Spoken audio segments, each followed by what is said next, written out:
So, ladies and gentlemen, coming from VTT, which is Technical Research Center of Finland, and I don't have to go too much to the details what VTT is all about because my colleague Matti already did a very good presentation where VTT is coming from. Just to be clear, all staff working in VTT, we are not the Mattis, but we have other names as well. The difference compared to what the other Matti was saying today is that I have a new logo.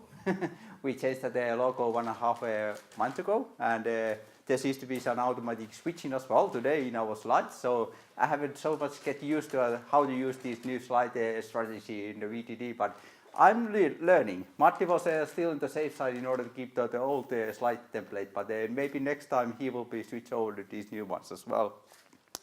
Automated driving. I think that all of you have heard a lot about these things.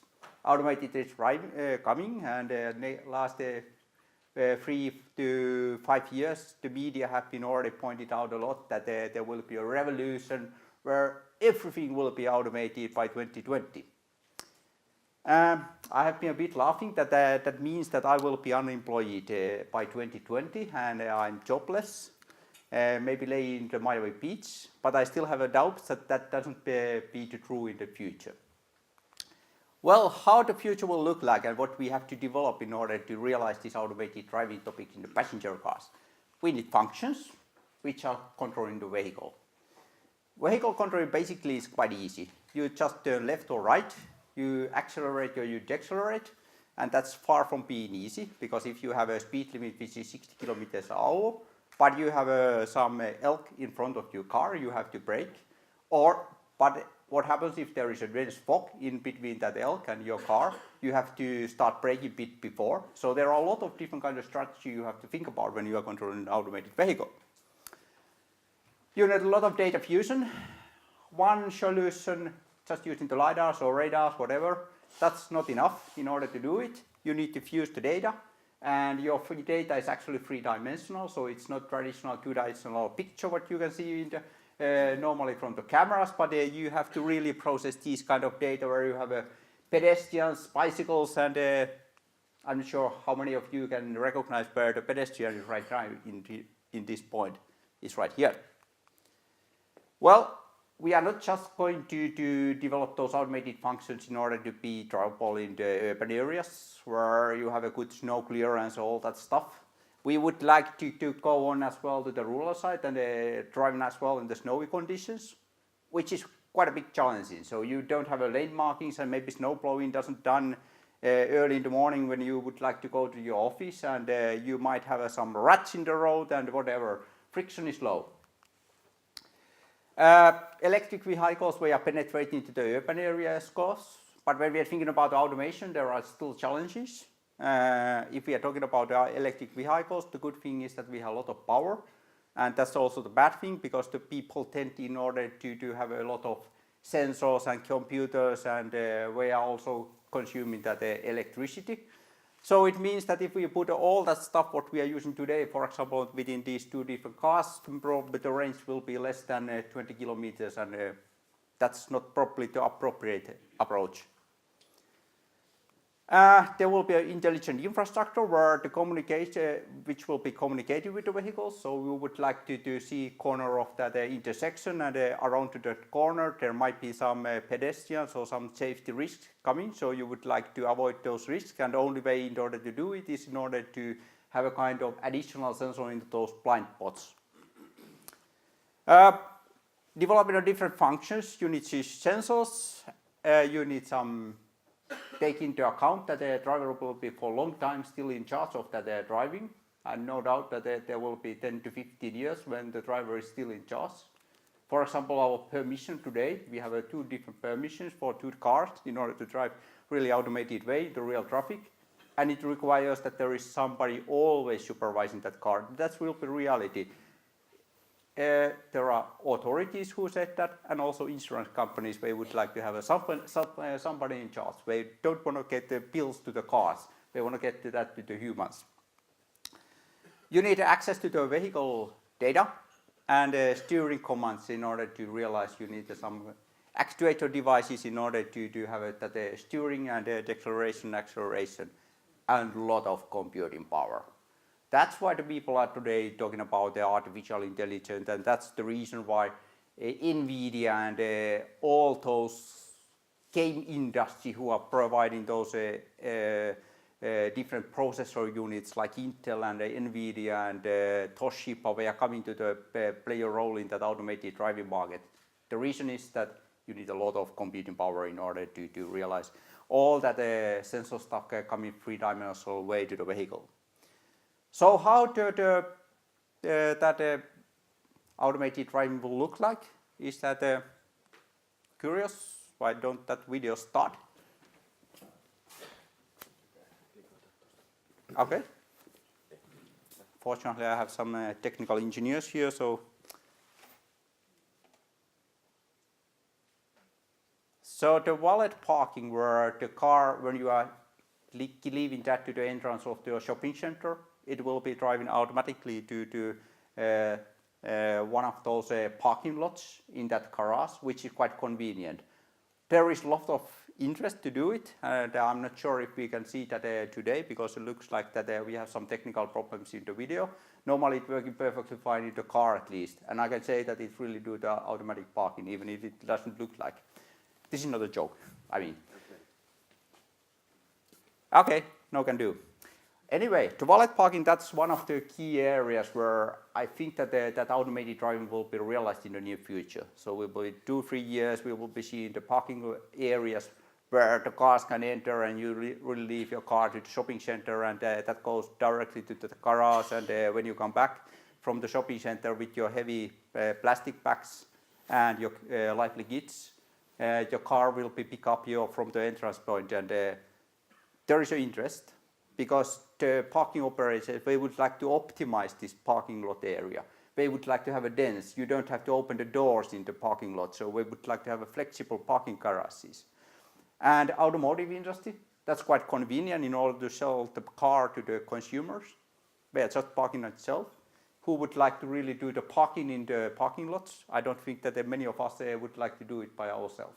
We would like to avoid that, and even to search in the parking lots, that's one of the areas where we would like to get rid of. Anyway, what's needed is that we need the radars, lidars, we need cameras, and we need ultrasonic sensors. Well, why so many different sensors?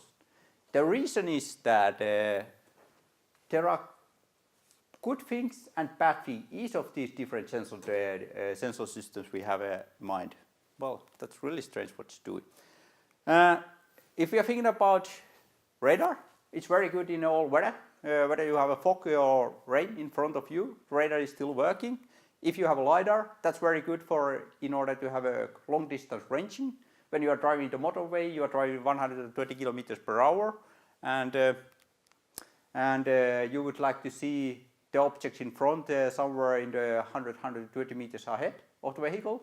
That's the only way is to do LiDAR, because the camera cannot provide that information, but camera, good thing for the camera is the high resolution. You have your mobile phones, you have cameras, and you need that, we are talking about the megapixels instead of having a kind of few spots somewhere in front. It's very good for the urban areas where we are talking about the speed, which is less than 40 kilometers or 50 kilometers per hour in order to do the things with the cameras. Drawback is that when you have fog, you cannot do it. Ultrasonic, that's still good for the parking. It's really short distance, and that's how it looks like. I tried to visualize a bit about this, how these drawbacks and good things and bad things about this system work. I'm not sure if even these videos will start working, or is this also the same thing that somewhere in the codecs we have a problem today? Is this the same computer we did have yesterday, or? No. It's okay, that's explains. So probably the codecs are not. Okay, anyway. I try to explain that without a video. So imagine you have a heavy rain. I can show that as well with my computer as well later on if you are really interested about how it behaves. If I have heavy rain, when we are talking about the stormy rain, 50 millimeters per hour, it means that you really cannot see anything with your LiDAR system, because there are a kind of wall in between your LiDAR and the target. So there are a lot of fog, point cloud in front of your vehicle. When you go to the dense fog, it's pretty much the same for the camera and for the LiDAR. So there is really a dense fog in front of you. And the problem remains that you cannot really see anything behind of that wall. And that's a kind of problem because some of those LiDAR manufacturers, they use two different echoes. There is first echo and the second echo. Normally that second echo means that that's not reliable in order to do that object detection in front. But when you have only first echo, that's reliable, but that's normally scatters from the target in front of you. And that same happens as well to turbulent snow. That would be as well in the video. I didn't have chance in order to show it, unfortunately for you. But that's a kind of key problem in order to think about those different adverse weather conditions when we talk of fog, rain, or snowy conditions. Of course, when we go to the off-road and we are talking about the adverse weather conditions, the guys in California, they come and say that, well, guys, the biggest obstacle in order to drive with the LiDAR in the adverse weather is that the sunlight, which is coming directly to your LiDAR, which means that you cannot really see it becomes blind because there is a lot of infrared illumination coming from. Well, the guys in Germany, they come and say that, well, the biggest obstacle is actually the rainy weather. And it's not really the rain which is dropping from the cloud, but the water which is coming from the front vehicle. So it's a kind of a wall in between, spraying water which is coming from the front vehicle. So that's the biggest obstacle because radar will be completely blind on that conditions. Anyway, I also have one video where would like have it a taste how it automated driving in this kind of condition would look like. And now you may imagine you by yourself in order to drive. You don't have any touch your steering wheel, and you don't have any pedals in order to brake and gas pedal. And you are driving 50 kilometers per hour in this type of road, which is in front of you. There might be something in your front. And if the car decides to do something nasty thing, that would be really dangerous. I can say that when the video is running, I get scary by myself even. Well, one anecdote about this thing, what we did is that we did that in the last January. That was a big in the headlines because the CNN and Bloomberg and all those big media companies in the US, they announced that we did this kind of driving. And why? There is in CNN and Bloomberg and all those Fox channels, every day they are showing something what happens in the California and how the Waymo and Uber are doing some things in the California sunny weather. And then somebody came and did completely different. So we were big news in the headlines in the California that we really managed to do that in the snowy conditions without any lane markings. And that was really a big news, and we were really driving 50 kilometers per hour in the snowy conditions between those snowy canyon, and well, that was the first time actually in the world. Anyway, just coming to the end, and when you are building a kind of a new robot car, what you need is that you have a kind of design. You have to optimize a lot about these sensors where you are installing the things, and you have electronics you have to implement, software adaptation, you need a lot of testing, thinking and adjusting. And that's where we are at the moment building one new as well for the electric vehicle prototype, which will be certain big news in the next spring. With those industrial work machines as well. Basically, that's all I want to say. Questions, I think that we have a couple of minutes in order but we are not just forgetting about this industrial aspect because we are actually using a lot of that stuff we are using with the passenger cars today with those industrial work machines as well. If you do have sorry any about questions, those technical challenges with the videos. Yesterday they were working perfectly fine. Thank you very much. Hello. There's an issue that I would like to know your opinion. There's a kind of trend in the industry regarding automated vehicles and robocars, which is a different issue. They think more in robocars as remote taxi things and of the automated vehicle as something which is totally autonomous. Of course, robocars are easier and faster to get, I would say. Or which is your opinion about what's going to happen related to robocars and autonomous commercial driving, or even level 3, level 4 autonomous driving? Yeah, that's a very good question actually. And, there seems to be two different paradigms been for a couple of years already. Traditional automotive industry, which have a kind of history in order to bend metal, having no tires and putting the computers inside of the vehicle, they are doing the one where they are increasing that level of automation continuously, case by case. So there will be a different scenario like valet parking, automated left turning, motorway driving, and maybe driving the urban environment in the future, taking that adverse weather condition as well one chance. That takes time, a lot of time, because the traditional automotive industry, they would like to have a car working everywhere and where market penetration already existed. Daimler cannot imagine that they would be manufacturing a car which is just working in the Stuttgart. Probably they would like to have it working as well in north part of the Germany and Italy and Spain and wherever. Then is the second paradigm where we are talking about those new players coming to the market, Uber and Google and those IT companies like Baidu and Yandex. They would like to bring in full automation to the limited area, so we would like to regulate about those different. That's a bit closer actually to the industrial work machine area where you would like to change about your infra at the same time. So there are two different things. I think that we are penetrating two different periods as well. So it will take time in order to increase that penetration level of those automated driving functions, and also about distributing those different areas and campus areas. I cannot really say correct answer to your original question that which is the right way, but I think that there are two ways right now.